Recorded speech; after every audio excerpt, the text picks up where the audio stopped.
plancher. Ça n'a rien d'extraordinaire, hein? Mais, si vous le faisiez par amour,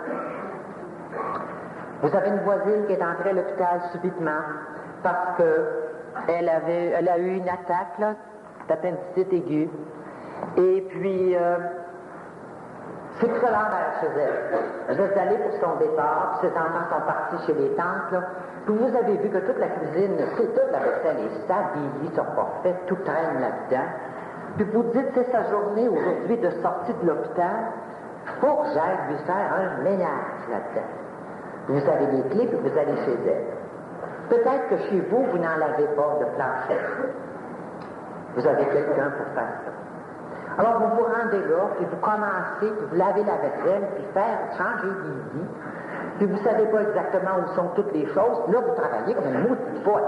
Hein? Et puis placer tout ça, puis tirer les rideaux droits, puis ranger, puis après ça, laver le plancher dans la cuisine, que ce soit bien, bien brillant. Mais tout ce temps-là, vous vous dépêchez, puis vous vous dites, là, il ne faut pas qu'arrive avant que j'ai fini.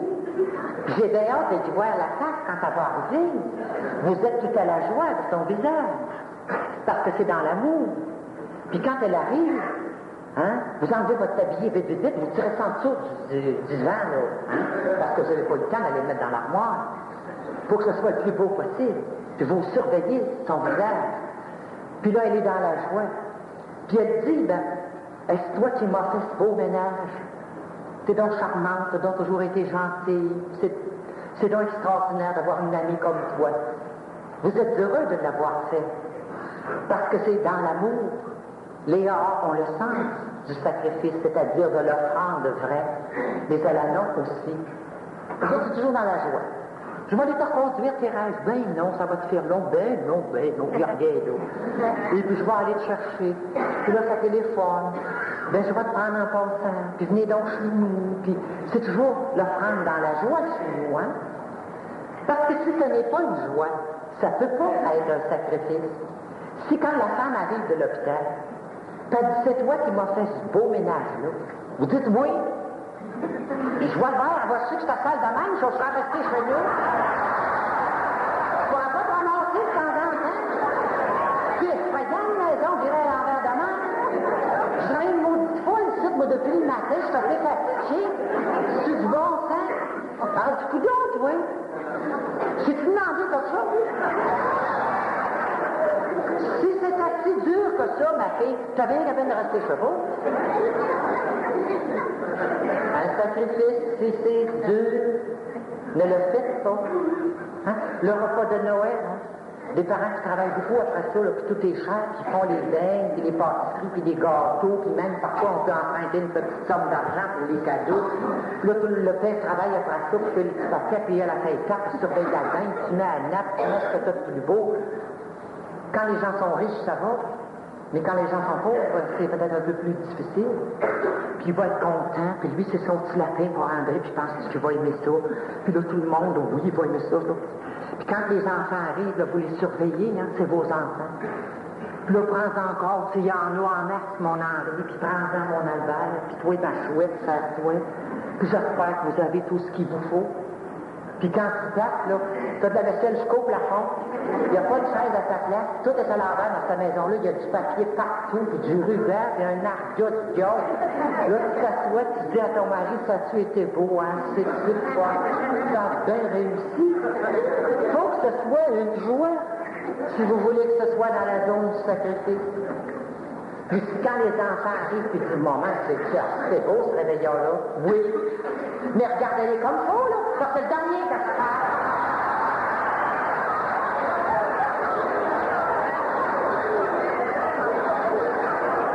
J'en reviens bien, moi, ces réveillons-là. Ils prennent vos rires des sapins. C'est fatigant, ces fêtes de Noël-là. Les enfants vont dire, si, maman, tu ne veux pas en faire de réveillon, si tu trouves ça trop dur, n'en fais pas. Vous comprenez que le sacrifice, ça ne peut pas être une chose dure. On comprend que c'est quelque chose qu'on fait, là, qui est difficile, mais à cause de l'amour, ça devient doux, ça devient facile. C'est ça la transformation de vie. Moi, j'avais une vie tellement difficile autrefois. J'avais une vie tellement dure, tellement aride. Mon rêve, moi, c'était j'aurais été capable de me suicider. Moi, si j'avais été capable de me suicider, j'aurais donc bien été débarrassée. Je suis pas capable. Puis aujourd'hui, ben, la vie, ça s'est transformé. C'est devenu une joie. C'est devenu quelque chose de plus doux. C'est Dieu qui a fait ça pour moi. La zone de Dieu, c'est toujours une zone de joie. Toujours. Il y avait des pauvres. Je veux vous montrer ça, que Dieu, c'est une joie. Que vous le preniez n'importe où, votre Dieu, que vous alliez puiser dans le Dieu de l'enfance, où on est au Québec, vous avez sûrement entendu parler des mêmes choses que moi. Ou ailleurs, là où vous voulez, c'est très libre. Mais un Dieu d'amour. C'est ça, dans qu'il faut trouver. Un Dieu qui vous aime. On ne peut pas prendre n'importe quel. Prenez le Dieu que vous voudrez, je le répète. Mais prenez un Dieu qui vous aime. Il n'y a aucune autorité dans sauf un Dieu d'amour. Il faut le trouver. Pas facile. Il faut trouver ça, un Dieu d'amour. C'est pas perché dans les airs, un Dieu d'amour. Alors on a été élevés toujours avec cette histoire que Dieu, c'était bien, bien lourd à porter. C'était bien ennuyant des fois, tu sais. Et puis, ben, il y avait là une foule sur une montagne. On va imaginer que c'est nous, ça, la foule, là, que nous sommes assis sur la montagne. Et puis qu'il y a quelqu'un qui parle, un de nos éducateurs. Puis là, tu lèves la main, puis tu dis, monsieur, il est 1h15, là. On a faim. Oh là, ma chère, tu n'aurais entendu parler. Grossier, puis interrompre une personne aussi importante. Vous pensez rien qu'à vos âmes, vous êtes comme des gars. Vous n'êtes pas capable de sauter un repas. L'homme ne se nourrit pas que de pain. Ne pourriez-vous alors penser à vos âmes? Là, ce matin, viens fermer ta gueule.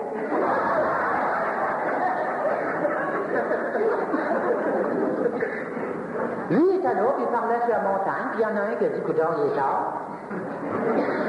Puis ils ont faim, puis ils viennent de bien trop loin pour aller chez eux pour manger. Faut qu'ils mangent.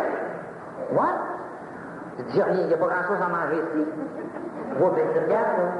Il y a un petit coude, il y a 3 poissons, il y a 3 queues qui sortent. Oui, on va leur donner ça.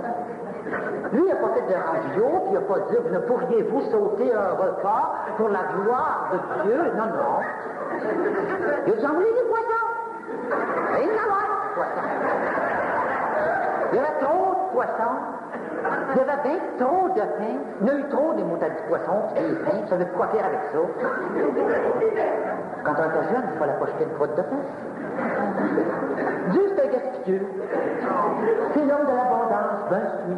Dieu est riche. Il y en avait trop. Il y a eu des noces à Cana. Une noce à laquelle on allait bien boire, bien manger, bien danser, puis bien s'amuser. Parce que les noces juives, là, ils passent un papier que c'est quelque chose. C'est dangereux d'inviter Dieu à des noces. Parce que là, tu comprends, il ne faudra pas danser autant. Imaginez-vous que vous faites un cocktail, vous autres, chez vous. Puis là, tout d'un coup, on vous apprend une grande nouvelle. Dieu va venir à votre cocktail. On va aller dire à vos filles, toi, monte, t'as changé. Mais moi, quelque chose de plus fermé.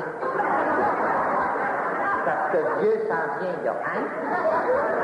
Puis vous allez vous tenir, et puis vous êtes mis à faire attention, et puis il va falloir se retenir, hein?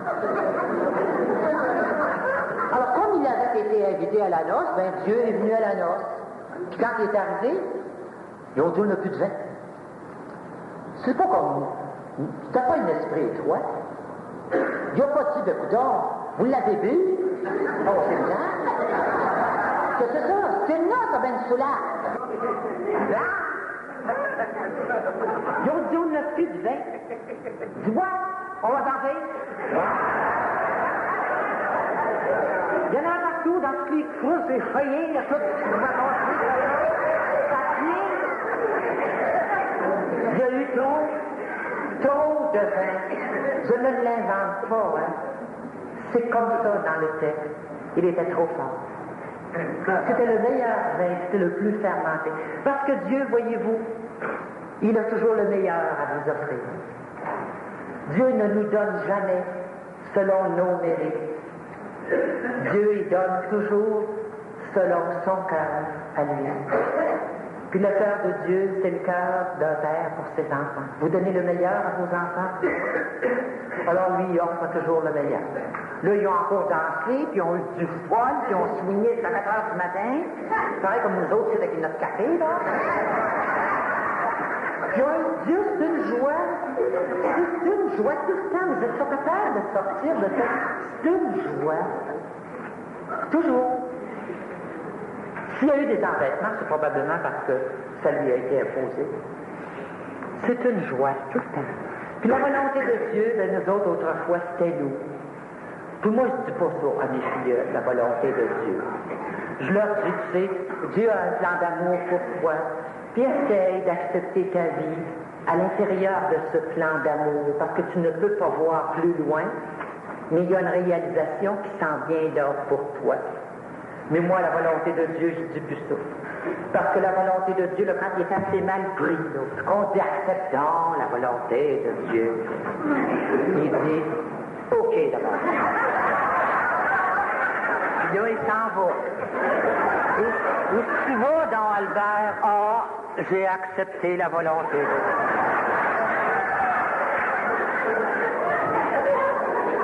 Dieu, ça n'avait pas de fraîcheur. Ça n'éclatait pas à une joie.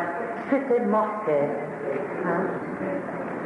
C'est à nous de revoir ça, puis d'aller fouiller s'il n'y avait pas tant d'amour pour nous autres. C'est à nous d'aller voir s'il n'y a pas une chanson derrière le visage de Dieu. Une belle chanson d'amour pour les alcooliques. Et je pense que cette nuit, c'était à notre tour de nous laisser parler d'amour. On va prendre un café.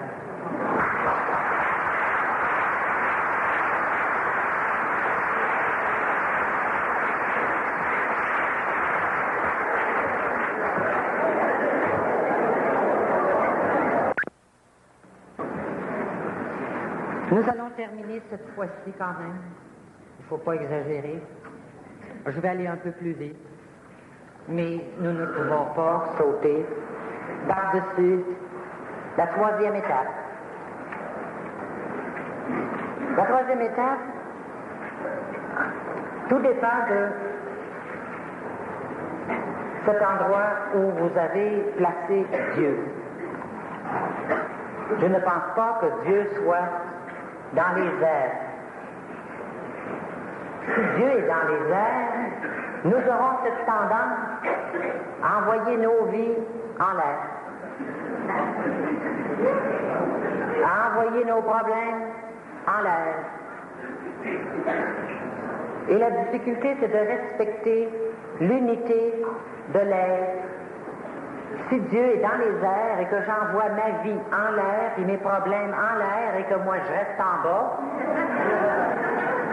ça va être compliqué. On vient là qu'on ne sait plus. Hein? Qu'est-ce que tu fais de tes problèmes, Albert? Ah! Puis à un moment donné, il se rend compte qu'il faut absolument qu'il s'occupe quand même de sa vie. Là, il dit, ça peut-tu aller comme ça? Il y a quand même des choses dont il faut que je m'occupe. Alors là, il reprend sa vie, puis il va voir des gens pour régler son affaire, et puis il peut même voir un avocat. Puis là, il revient, puis il dit, je te dis que là, je m'occupe de mon affaire. Ah! T'as repris ta vie, toi, là. Puis là, il la pogne, il la regaroche dans l'air. Et on n'est pas capable de se situer dans ça. Dieu, c'est pas dans les airs. Il ne faut pas voir ça dans les airs. Le lieu de Dieu, c'est là. Je frappe à votre porte. Et celui qui m'ouvre, j'entrerai chez lui. Et j'y demeurerai. Alors Dieu, il veut se retrouver en chacun de nous. Comment servir Dieu? Je ne suis pas capable de rendre service à Dieu. Ça n'a pas d'allure. En quoi voulez-vous que moi je puisse servir Dieu, rendre service à Dieu? Il est, c'est l'être. Il n'a pas besoin de nous servir. Ah, c'est tout ça, c'est le jugement dernier, toutes ces choses qu'on comprend si mal. Il disait, je frappe à votre porte, celui qui m'ouvre, j'entrerai chez lui et j'y demeurerai. Puis il disait,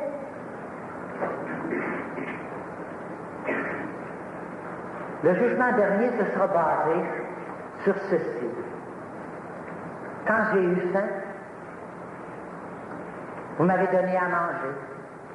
Et quand j'ai eu soif, vous m'avez donné à boire. Quand j'étais en prison, vous m'avez visité.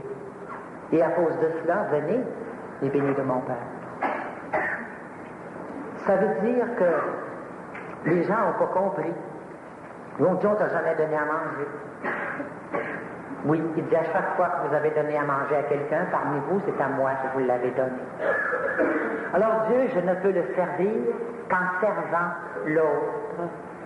Dieu, je le vois toujours derrière un visage. Dieu, je peux le servir en servant un visage. Dieu, je l'accueille en accueillant un visage. Ce que vous aurez fait au plus petit d'entre vous, je considérerai que c'est à moi que vous l'avez fait. La claque à gueule aussi,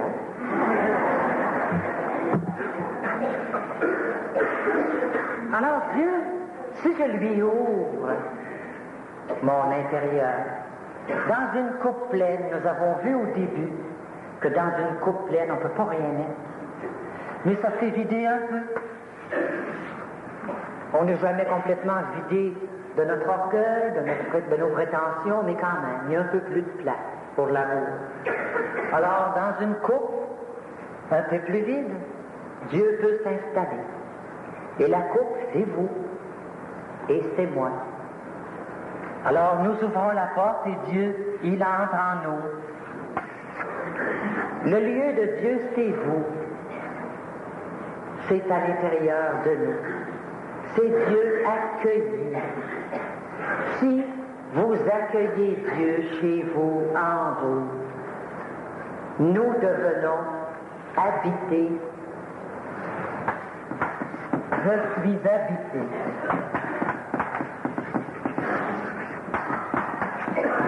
Alors vous comprenez que c'est beaucoup plus intime que si Dieu est dans les airs. Je suis habité. Dieu devient un compagnon de vie. Je ne suis plus seul. J'ai un accompagnateur. J'ai un guide. Et Dieu devient mon véritable parrain intérieur. Alors c'est quelqu'un qui vit avec moi sur terre, qui vient me donner le courage de vivre, qui ne vit pas à ma place, mais qui m'aide à vieillir, à mourir. Dieu, c'est quelqu'un qui vient nous donner le courage de vivre, qui ne vient pas vivre à notre place. Si nous accueillons Dieu en nous, et si Dieu nous habite, eh bien Dieu aura pris la couleur de vos yeux et la longueur de vos pieds. Ça a l'air étrange de dire ça. Puis on se dit, mais ça n'a pas de bon sens, Jacques, là, que Dieu a pris la couleur de nos yeux, la longueur de nos pieds. Tu trouves pas que tu exagères? Ben non. Comment voulez-vous que Dieu parle de Dieu à l'alcoolique qui souffre encore? C'est rien qu'avec vous qu'il peut faire ça. Dieu n'a pas de main, il n'a pas de bouche pour parler. Il peut faire ça seulement qu'avec vous. Alors quand on parle un peu de Dieu dans l'amour, dans la douceur, dans la tendresse à quelqu'un, ben Dieu a pris un peu la couleur de vos yeux, la longueur de vos pieds. Dieu, c'est un être qui a besoin de l'homme. Il s'est placé dans cette situation pour aller porter à l'alcoolique qui souffre, à l'alanon qui souffre, un peu de cet amour dont nous sommes investis, que nous avons su nous-mêmes un jour accueillir, parce qu'en cet instant, nous étions pauvres. Alors j'accueille. Et si j'accueille Dieu, j'accueille quoi? J'accueille la tendresse. Si j'accueille Dieu, j'accueille la tendresse. J'accueille le courage. J'accueille la sécurité. J'accueille le calme. J'accueille la paix. J'accueille la compréhension. J'accueille tout ça. Alors, au lieu de demander toujours la douceur, mais si vous avez accueilli Dieu, Dieu c'est la douceur. Il disait, je suis doux et humble de cœur. Alors arrêtez de demander la douceur, puis dites, je l'ai. Il faut affirmer que nous l'avons. Demandez toujours les choses une fois en affirmant que vous l'avez reçu en le demandant. C'est comme ça qu'on devait nous enseigner. Hein? Demandez toujours avec la certitude d'avoir reçu quand vous avez demandé. Alors, je l'ai. J'en ai pas beaucoup de courage au début, mais je l'ai. Des fois, on ne le voit pas. Allez donc dire à la mère d'un petit bébé naissant, de coudonc, ton petit bébé, il va être laid. Il n'y aura pas de dents. Ben, va dire, il y en a des dents. Va dire, non, il n'y a pas des dents. Ben oui, il y en a des dents. Ça, parfois, on se regarde, on dit, moi, j'ai pas ci, j'ai pas ça. Oui, tu l'as. Si tu as accueilli Dieu, tu es un être merveilleux de tendresse, d'amour et d'accueil en puissance. C'est pas parce que tu le vois pas que tu l'as pas. Affirmons toujours, je l'ai. Parce que Dieu en moi, c'est le courage. Ne demandons plus le courage. Affirmons, nous l'avons. C'est toute la figure du lève-toi puis marche. T'es capable? Je suis pas capable. Oui, t'es capable. Je suis pas capable. Oui, t'es capable. Il te sera fait selon ta foi. Tu l'as le courage. Quand on a accueilli Dieu dans sa vie, on a la tendresse. Nous avons cette capacité d'aimer. Il faut nous se donner du temps. Donnez-vous 50 ans. Si vous avez 30 ans, si vous avez une trentaine d'années et que vous allez mourir à 80, il vous reste 50 ans dehors, n'est-ce pas? Pensez-vous que vous allez être parfait en mourant? Ben non. Quand est-ce qu'on peut se lever debout et dire, me voilà, je suis? Jamais. Mais c'est cette manie que nous avons de toujours vouloir être parfait pour être capable de nous aimer puis de nous accueillir. C'est difficile de s'accueillir tel que nous sommes.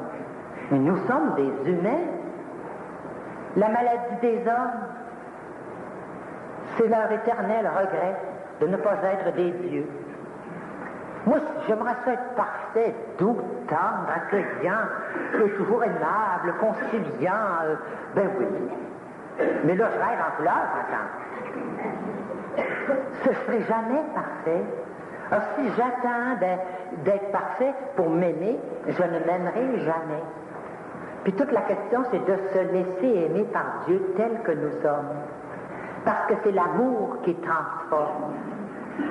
Si je suis ici, puis j'attends d'être là pour être aimé de Dieu, je ne pourrais pas y aller là, parce que c'est l'amour de Dieu qui peut m'amener là.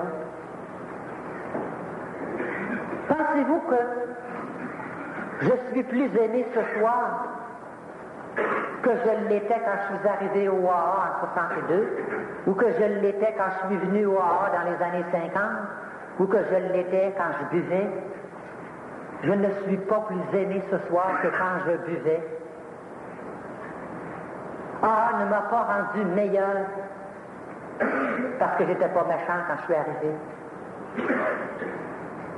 Ça a été l'occasion de faire éclater en moi un peu de merveilleux.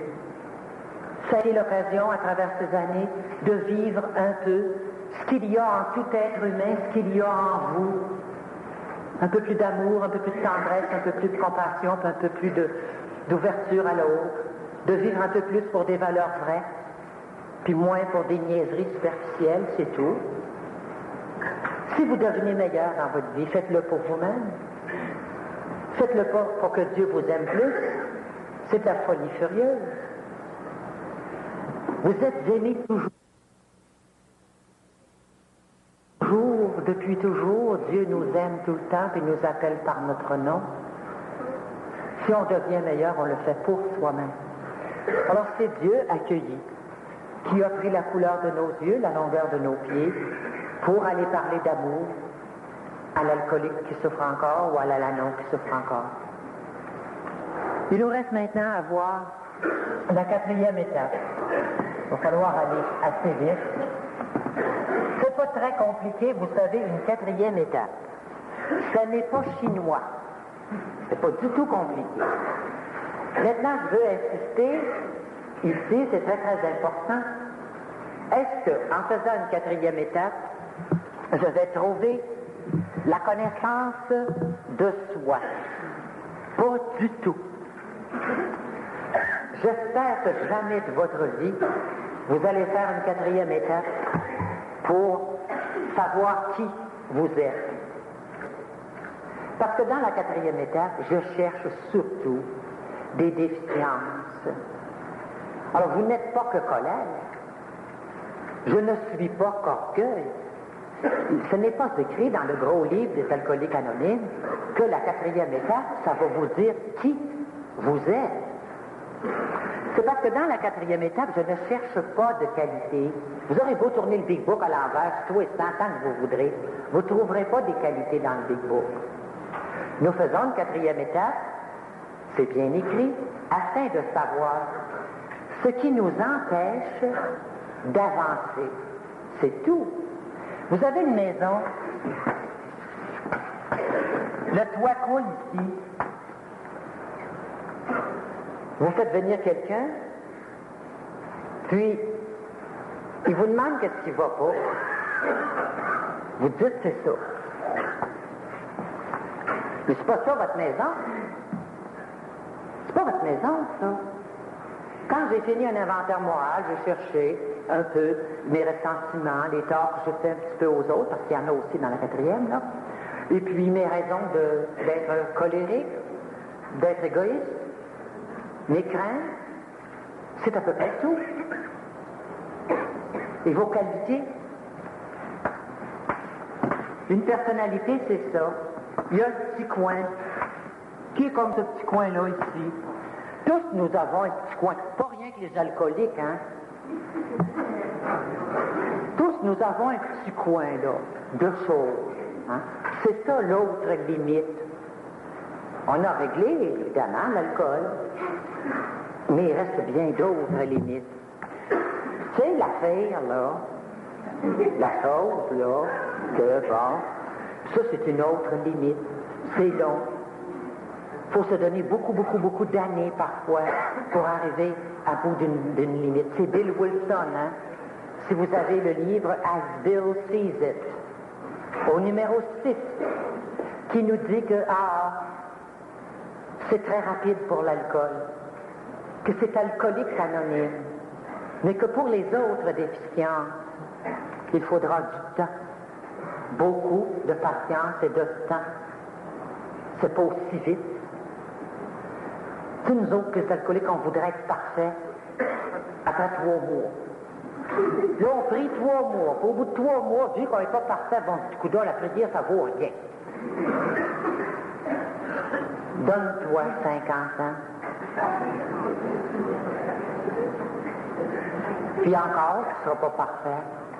Puis dans 50 ans, nous aurons cette impression que tout est encore à faire. C'est ça, être dans le vrai. Voilà ce qu'on va arriver au bout de 20 ans dehors, là, puis on dit, bon, ben regardez-moi, là, je suis un modèle. Oui. C'est toujours cette sensation qu'on n'a pas avancé beaucoup, qu'on n'a rien produit, qu'on n'a pas tellement éclaté. Hein? C'est ça, être homme. C'est de percevoir. Je peux jamais dire je suis. d'une façon idéale.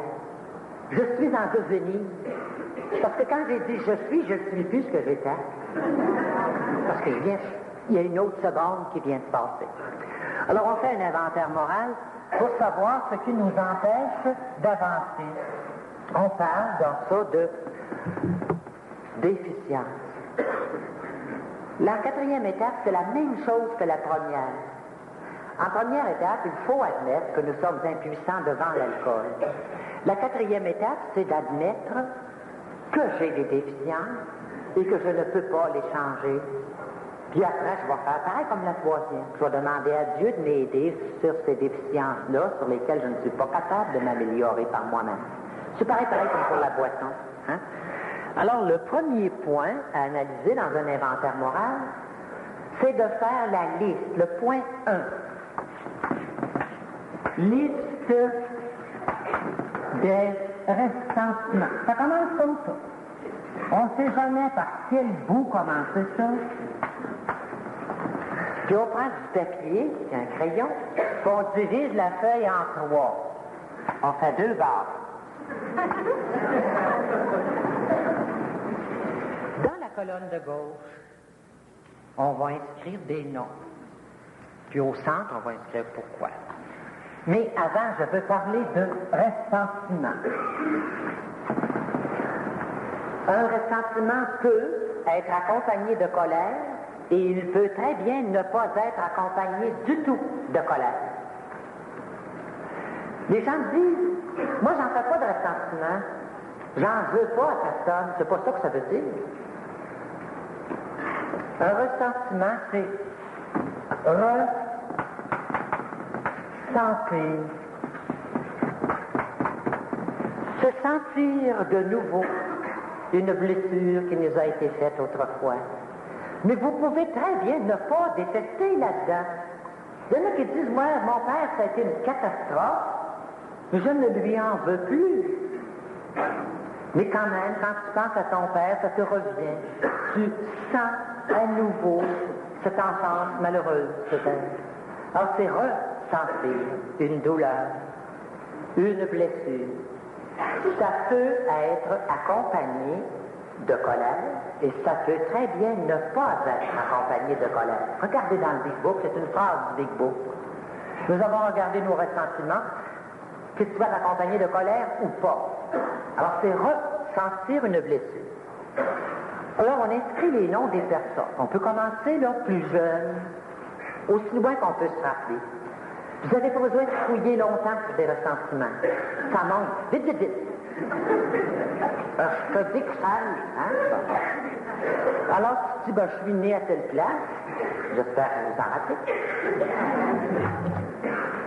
Et puis, quand je suis parti, à l'école, tel professeur, telle affaire. Vous mettez le nom. Nous mettons les noms des personnes qui nous ont blessés, puis tout ça, à qui on en veut, puis bon. Pourquoi? Il ne s'agit pas ici d'écrire un roman. L'inventaire moral, c'est pas l'histoire de ma vie. Je suis né à Lévis, puis nous étions 14 enfants, mais c'est pas ça, c'est pas un roman qu'on veut. C'est les ressentiments, point. Alors, un tel prof, quand j'étais jeune, pourquoi? Ben, il m'a humilié en classe, c'est tout, il m'a humilié. C'est juste un aide-mémoire pour que quand vous allez aller trouver la personne, ce soit tout prêt, ça, que ce soit tout préparé. Alors, vous comptez un petit peu. Vous dites, professeur, ben, il est arrivé telle chose en classe, puis ça a été ça. Je me suis senti bien humilié là-dedans. Bon. La troisième colonne ici à droite, c'est réservé pour les blessures qui sont faites à l'orgueil et j'ai eu peur. C'est toujours ces deux choses-là qu'il faut mettre dans la colonne de droite. Cela a affecté mon amour-propre. Alors, on marque orgueil, crainte ou peur, ce sont les mêmes mots. Amour-propre, c'est toujours le moi. Toujours le moi qui est affecté là-dedans. Parce que, quand le professeur vient une bêtise aux voisins dans la classe, ça vous a rien fait à vous, hein? Ça aussi bête. Vous, ça vous a rien fait. Mais tout d'un coup, vu que c'était à vous, là, c'est devenu effrayant, épouvantable, catastrophique. Parce que c'est toujours le petit moi. Moi. Qu'on le fasse à mon frère, ça fait rien. Mais qu'on le fasse à moi.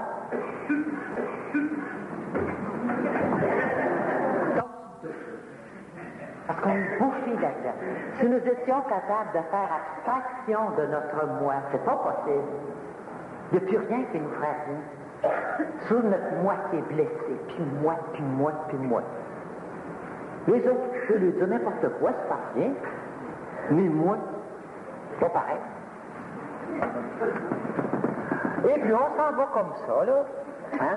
J'ai eu peur de passer pour un imbécile dans la classe. Un autre vous a menacé, par exemple, de vous faire perdre votre emploi. Mettez son nom. Il m'a menacé de me faire perdre mon emploi. Donc, c'est humiliant, ça. Hein? C'est humiliant. Alors, il y a mon amour-propre où l'orgueil est blessé. J'ai eu peur de perdre mon emploi. Par exemple, la jalousie. On va prendre un autre affaire. Un tel,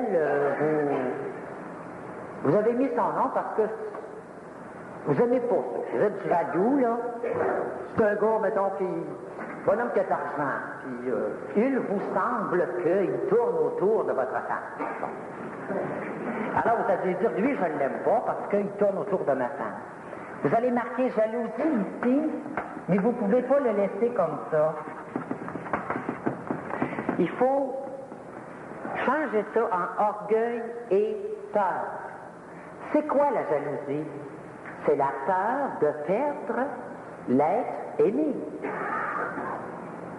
Si vous ne l'aimez pas, vous avez peur de perdre la face. Vous avez peur de perdre quelque chose. Bon.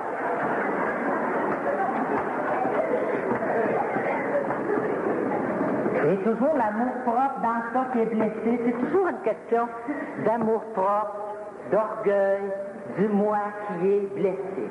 Hein? Puis vous mettez les noms comme ça.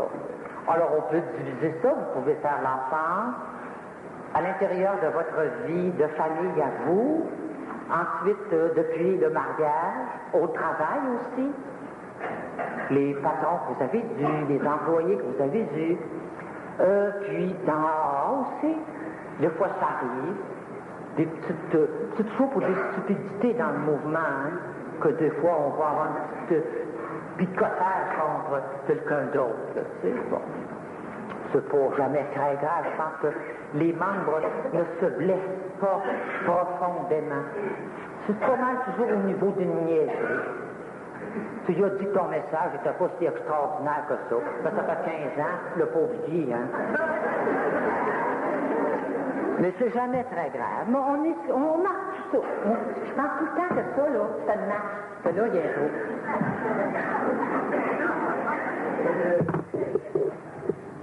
Alors, voilà pour les ressentiments, là. Quand vous avez fini la liste, c'est toujours l'orgueil. Bon, alors on efface. Ça, c'est le point 1. Ça commence comme ça. C'est le début de l'inventaire. Il n'y a pas à se tromper. Prenez du papier, divisez votre feuille en 3, inscrivez les noms de toutes les personnes que, quand vous pensez à eux autres, là, vous avez une dent ou ça vous rappelle une blessure. Ça commence comme ça. Le point 2. Revenir à cette liste.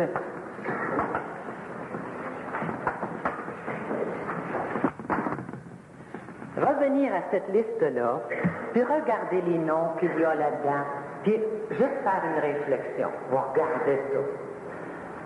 Puis vous dites, ben mon père, je lui en veux. Votre père, il était aussi pogné que vous. S'il n'a pas été capable de s'exprimer, ou si votre mère n'a pas été capable d'exprimer l'amour qu'elle avait pour vous, ou si elle était acariante, ou si votre frère était, c'était un pogné, lui aussi. Et on était tous poignés, tout le monde est poigné, tout le monde est bloqué. Et puis, il faudra consentir à pardonner. Si vous ne voulez pas pardonner, vous ne pourrez pas vivre.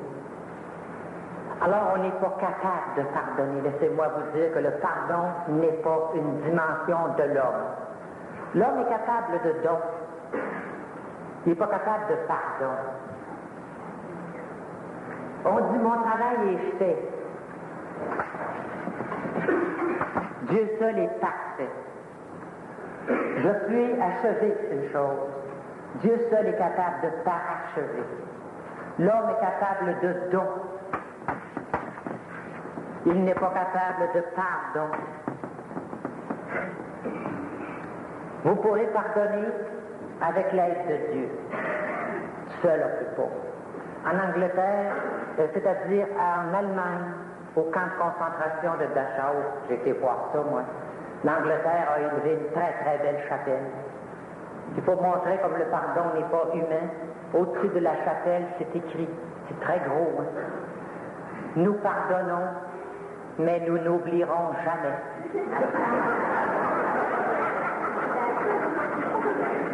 C'est marqué comme ça. We forgive, we shall never forget. C'est ça, vous en dites, j'y pardonne. Je ne l'oublie pas, par exemple. Oh, j'y en veux pas, genre. Oh non. J'y en veux pas. Mais j'aime autant qu'elle reste chez eux. Le véritable pardon, c'est que si nous étions capables que les choses reviennent exactement comme s'il n'était jamais rien arrivé, on n'est pas capable. On va jusqu'à un certain point du pardon. On n'en veut plus à l'autre. On ne cherche pas à lui faire de mal.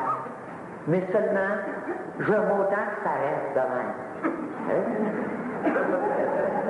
Elle faisait, puis moi, je fais nous. Alors, Dieu, lui, il est capable de nous amener. Alors, on dit, je pardonne avec Dieu. Consentir à pardonner avec Dieu.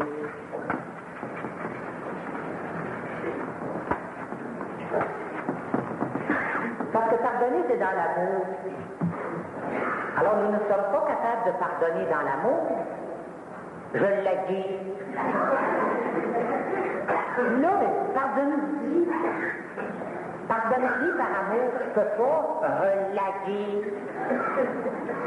Pourquoi lui pardonner dans l'amour? Elle l'aime pas.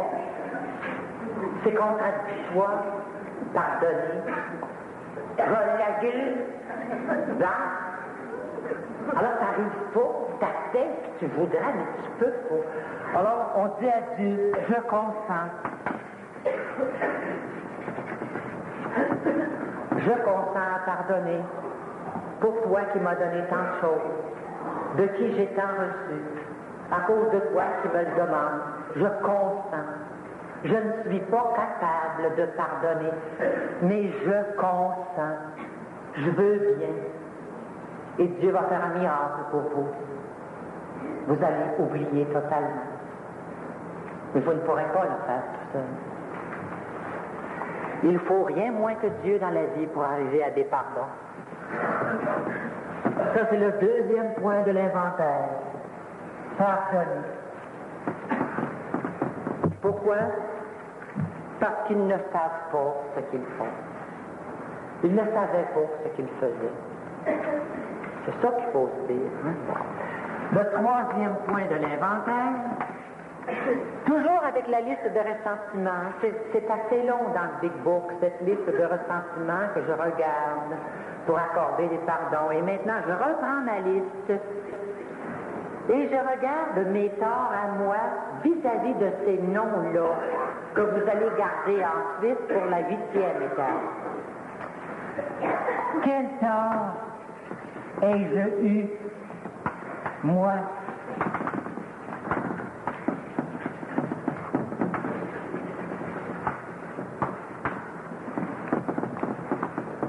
Est-ce que je n'ai pas provoqué ça? Est-ce que mon attitude n'a pas provoqué que cette personne-là, un jour, Elle s'est complètement virée, elle m'a fait quelque chose. Je l'ai peut-être provoqué. Nous ne cherchons pas les torts des autres, nous cherchons nos propres torts. Puis il n'y a pas de problème, hein? Plus vous en mettez, plus le Père est penché sur nous dans un amour de tendresse. Nous sommes accueillis dans ça. Il faut toujours faire une quatrième étape avec Dieu et après avoir rencontré un Dieu d'amour, bien sûr.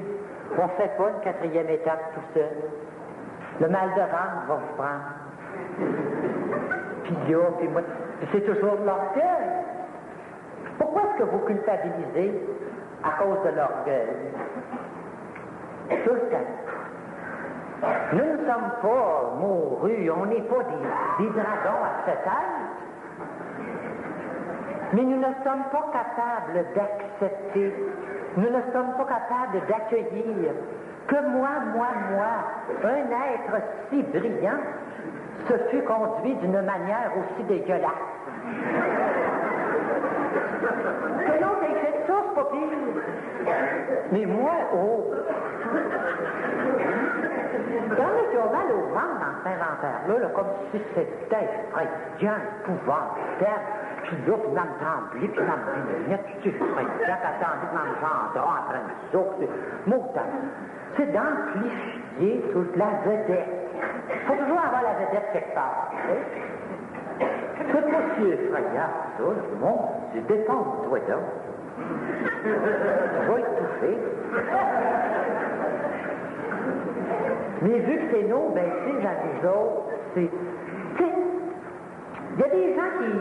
Leur maladie, là, il y a des femmes qui disent « mon foie », comme d'autres disent « mes terres ». Il y a ça. Mon cœur. Ça dégage. Mes défauts. Là, c'est toujours pire que les autres. Notre moi est tellement gonflé que nos bonnes actions sont meilleures, puis nos mauvaises actions sont pires. Il faudrait enlever la jaunisse.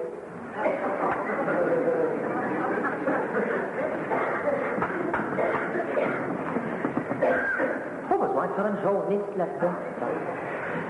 Alors, quels sont mes torts à moi que j'ai eus envers ces personnes-là, et nous les inscrivons. Puis nous les gardons pour une 8e et 9e étape subséquente, mais on en parle quand même en 5e. Mais ce sera des torts, si on peut les réparer, qu'on fera en 9e étape, qu'on ajoutera à notre liste. Bon. 4e point.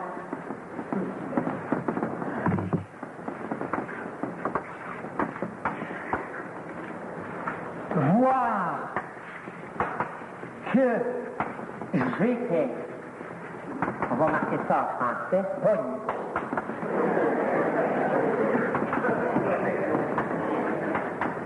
C'est toujours la même chose, je ne l'écrirai pas parce que je n'ai pas beaucoup de temps. Vous pouvez l'écrire sur vos feuilles, vous êtes capable de prendre une petite phrase dictée. Voir que moi aussi, j'étais pogné. Je veux bien pardonner à ma sœur, à mon frère, à mon père, à mon voisin, parce qu'il était pogné. Mais moi aussi, j'étais pogné. Et consentir à me pardonner avec Dieu. Dire à Dieu, je ne suis pas capable de me pardonner ces choses que j'ai faites. Surtout ceux qui ont des enfants, parfois c'est difficile. Ils ont du mal à dire, c'est pas de bon sens, puis je me suis pas assez occupé de mes enfants. Je comprends tout ça, mais vous n'y changerez rien à pleurer là-dessus. Alors c'est de dire, je consens à me pardonner parce que j'étais malade, j'étais pogné comme mon père était malade, était pogné. Je dis mon père, je ne vous parle pas de mon père, c'est des exemples que je vous donne. Et dire à Dieu, aide-moi à accueillir ça, puis à me pardonner là-dedans. Puis Dieu va faire un miracle pour vous. Vous allez être capable de vous accueillir. Les miracles sont toujours intérieurs dans le mouvement, tout le temps. Si vous voulez une job, cherchez-vous-en une. Mais si vous voulez arriver à pardonner, puis à vous pardonner, comptez sur Dieu, vous allez voir que c'est une merveille, à la condition que nous consentions. Dieu ne peut pas agir dans nos vies si nous ne consentons pas. Nous sommes libres, absolument libres. Dieu ne peut pas venir patauger dans ma vie. Ce matin, moi, en sortant d'ici, si je veux traverser l'autre côté de la rue puis aller voir, Dieu ne m'en empêchera pas. Il ne fera aucun miracle pour m'en empêcher. Je suis libre.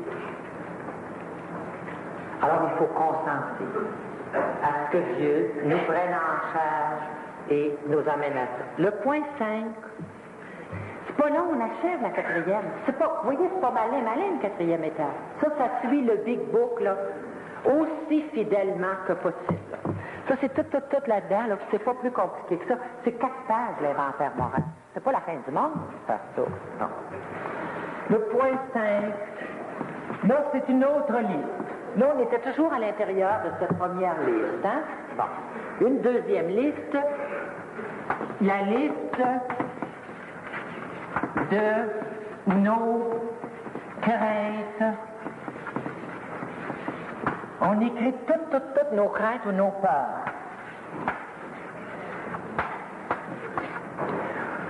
La peur de vieillir, la peur de l'avenir, la peur de la condition économique actuelle, la peur de ne pas trouver de travail pour ceux qui n'en ont pas, la peur de perdre son emploi, la peur de mourir très pauvre, toutes les peurs que nous avons, la peur que votre fille ne s'égare davantage, la peur que votre fils ne devienne encore un peu plus égaré, toutes ces peurs, la peur que quelqu'un vous quitte ou qu'il revienne.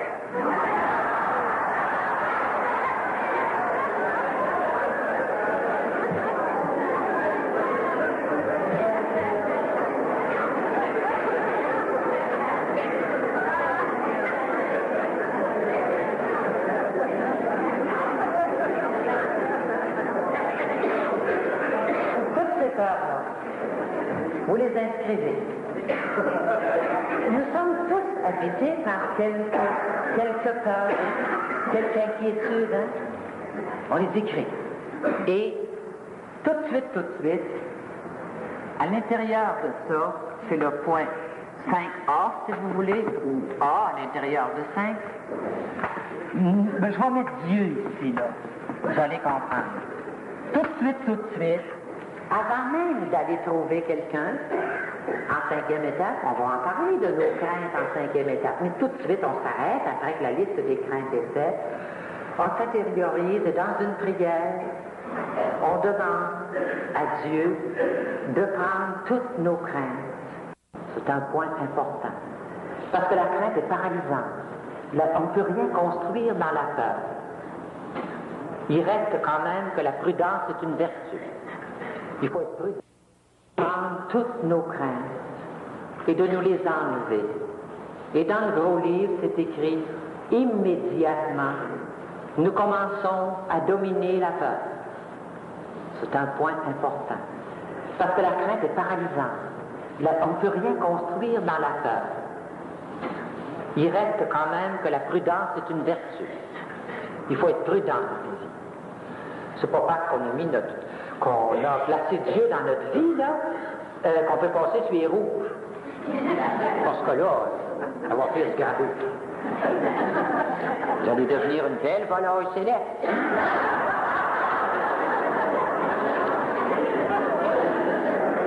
C'est toujours ce discernement entre la peur et la prudence. La prudence n'entraîne pas une émotion forte à l'intérieur. Par prudence, vous prenez des assurances. Mais vous êtes tous tortillés en dedans par la peur. Hein? Bon. Par prudence, vous allez prévenir certaines choses. Mais la peur, c'est toujours mortel. Alors, c'était le 5e point. La liste de nos peurs et demander à Dieu de nous enlever nos peurs. 6e point, pardon. Ça n'intéresse pas du tout les alcooliques. Ce point-ci, c'est surtout pour les alanons. Le comportement sexuel.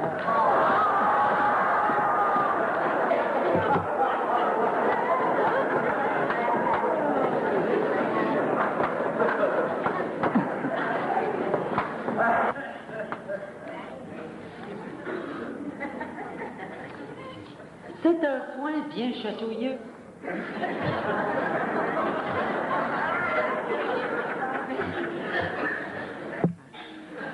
Comme la fille elle avait tu sais, une fiche à remplir, puis elle demande, elle dit votre nom, puis votre âge, votre adresse, puis c'est marqué sexe. Il dit occasionally. Oups!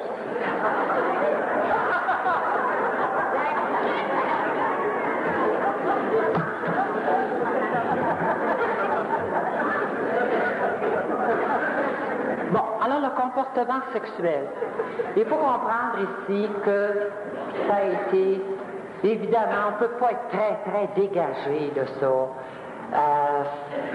Aujourd'hui, depuis 10-12 ans, évidemment, on est beaucoup plus à l'aise pour parler de tout ça avec les jeunes. Mais nous autres, il faut bien dire là, que c'était beaucoup, tout était pogné là-dedans. Hein, que vous voulez, la province commençait par la lettre.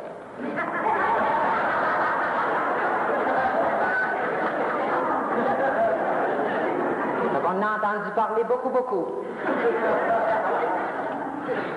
Quelqu'un qui serait là, tout à fait maître de sa sexualité, ce serait un adulte parfait.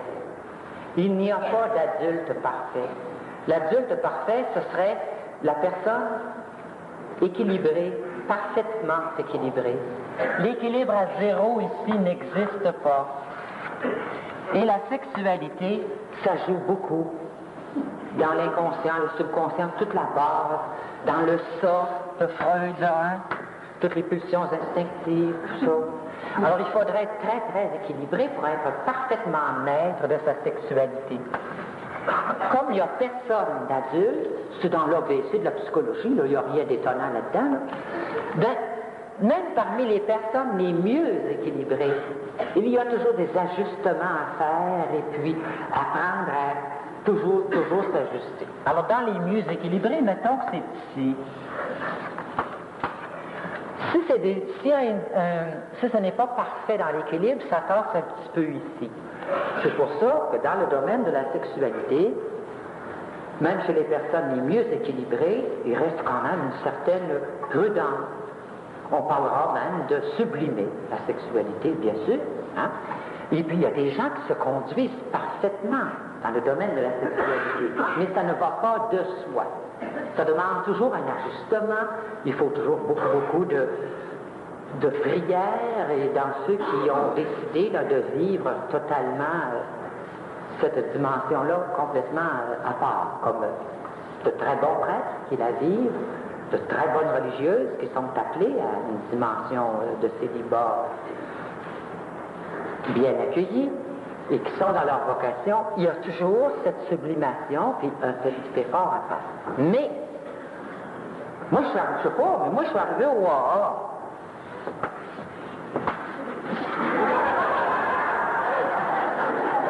Ça fait que je cherchais pas l'équilibre là. Je ne trouverais pas, hein? Bon. Alors, il n'y a rien d'étonnant à ça, hein? Bon. Alors, on dit, dans notre gros livre, qu'il ne faut se fier à personne en matière de sexualité. Le gros livre nous dit, quand tu demandes à l'autre, là, il n'est pas mieux que toi. Il y a des problèmes lui aussi. Nous ne serions pas humains si nous n'avions pas des problèmes là-dedans. Alors le Big Book nous dit de s'en remettre à Dieu dans ça.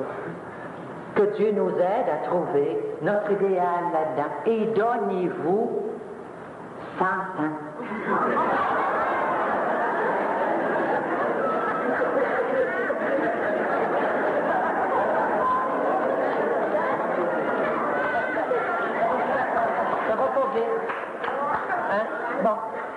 Mais, tu sais, il va y avoir des dimensions dans ça. Ça, ce que je mets ici, c'est pour moi, là. Bon.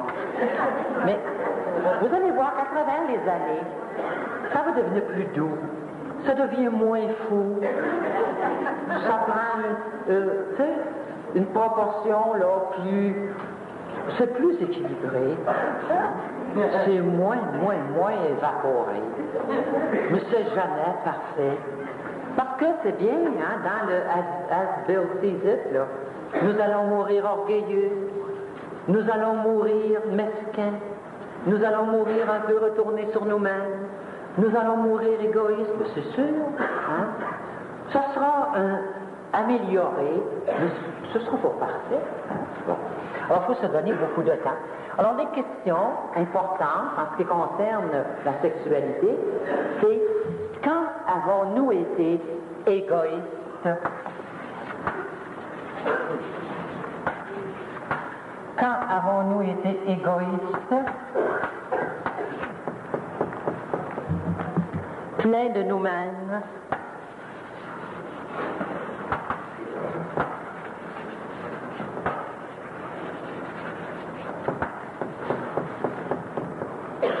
Et quand est-ce qu'on a fait des torts réels là-dedans, là?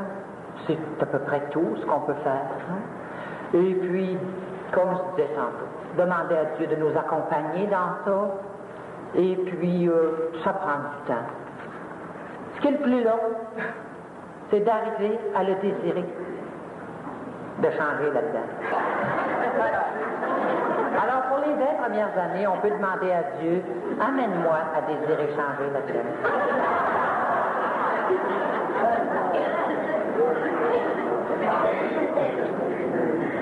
Mais quand même, on fait des blagues, là, mais vous voyez un petit peu dans ça. Et pour l'inventaire moral, là, c'est fini? Il n'y a plus d'autre chose?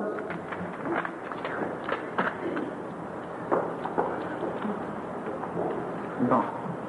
Quelle heure est-il? Oui. Bon. Alors, c'était ça, là, pour le gros livre des Alcooliques Anonymes. Maintenant, si vous voulez ajouter, vous pouvez prendre tout ce qui vous tombe sous la main. J'en avais fait, moi, un genre de choses là, pour autrefois. Ça se promène un petit peu dans le mouvement. Les gens se sont prêtés ça, puis ils se sont retapés ça à la machine à écrire. Vous pouvez prendre un peu là-dedans. Il y a Robert Val. Vous pouvez puiser dans ça.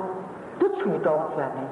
Mais vous pouvez ajouter l'orgueil, la colère, l'envie, la médisance, la calomnie.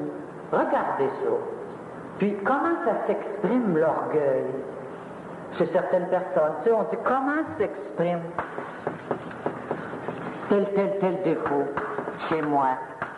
Ben, l'orgueil pour certaines personnes, c'est d'acheter peut-être des voitures beaucoup trop chères pour leurs moyens, des bijoux beaucoup trop chers pour leurs moyens. Pour d'autres, c'est pas tellement dans ça. C'est que on peut pas rien leur dire. Ils sont toujours blessés. Alors on regarde ça. Comment chez moi ça s'exprime l'orgueil? La colère. Quelles sont les personnes avec qui je me mets souvent en colère? Alors, est-ce que je peux les éviter, ces personnes-là? Si je ne peux pas les éviter, pourquoi est-ce que je me mets en colère? Puis on s'analyse, mais c'est pas dans le Big Book. Pour le Big Book, c'est fini là. Ça vient de finir. Alors, la quatrième étape, c'est ça. Comme vous voyez, c'est pas malin. Avec les petites notes que vous avez, ceux qui en ont prises, reprenez le Big Book. C'est pas difficile de faire un inventaire moral. C'est pas tant chichi que ça. Surtout si vous le faites, là, avec cette idée que Dieu nous aide là-dedans, puis que plus on en est, là, ben peut-être que plus le Père est penché sur nous, dans un amour de tendresse spécial. Il restait, mon Dieu, la prière à voir, mais on vient de m'avertir qu'à cause de je ne sais trop quoi ce matin, il faut finir dans 5 minutes. Hein? Et puis je pense que c'est déjà pas mal pour une nuit. Mais quoi qu'il en soit, la prière, là, priez comme vous en avez envie. Prier, c'est parler, c'est jaser. Tout ce que vous auriez envie de dire à votre parrain ou à votre marraine, dites-les donc à Dieu avant. C'est ça, prier. Prier, c'est dire, mon Dieu, je suis famille, je suis écœurée, je suis fatiguée. Et puis là, gna. Puis tout giraboter ça, là. Et puis dire, ben, aide-moi donc là-dedans. se laisser aimer par Dieu. J'ai pas beaucoup le temps de finir tout ça là, avec vous. Mais prier, c'est jaser. Pour beaucoup de demandes, Dieu est au bout d'un numéro de téléphone. Moi, j'ai essayé d'apprendre à mes filles que lorsque ça va mal, d'aller prier dans leur chambre, de parler de tout ça avec Dieu, de tout l'accoter ça avec Dieu.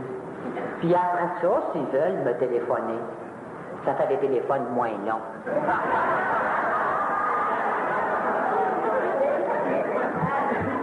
Et puis ils ont une aide plus efficace aussi. Alors vous voyez qu'on ne peut pas arriver à faire tellement grand-chose dans une nuit, malgré que ça nous paraissait au début si long qu'on allait pouvoir faire tant de choses. Je pense que pour vraiment présenter les étapes au complet, on ne peut pas faire ça beaucoup en moins de 20-25 heures. Mais je pense que cette nuit, nous aurons vu l'essentiel. Nous serons peut-être approchés un petit peu plus d'un Dieu d'amour, puis qui nous aime et qui nous accueille. Et je vous avais dit au début que dans mon cheminement, j'ai commencé, moi, à trouver Dieu dans un asile d'aliénés. Et que j'étais tellement désespérée de ne pas être quelqu'un de merveilleux, quelqu'un de formidable, quelqu'un de fantastique. Et à travers ces années, je le suis devenu, pas pour toute la province de Québec, pas pour rien qu'une personne, mais je suis devenu un être merveilleux pour mes filleuls qui m'aiment. Nos filleuls, vous savez, ils exagèrent toujours un peu. Ils en mettent toujours plus, mais ça fait plaisir en maudit. Je suis devenu un être formidable pour ma famille et formidable pour les amis qui m'aiment. Et je pense que ça, dans la vie, c'est beaucoup. Et je peux vous dire que cette nuit, vous avez été quelqu'un pour moi. Dans ma vie, j'ai trouvé Dieu. Je suis devenu quelqu'un pour Dieu. Je pense que moi-même, je suis quelqu'un. Et j'espère que j'ai été pour vous quelqu'un. Merci beaucoup.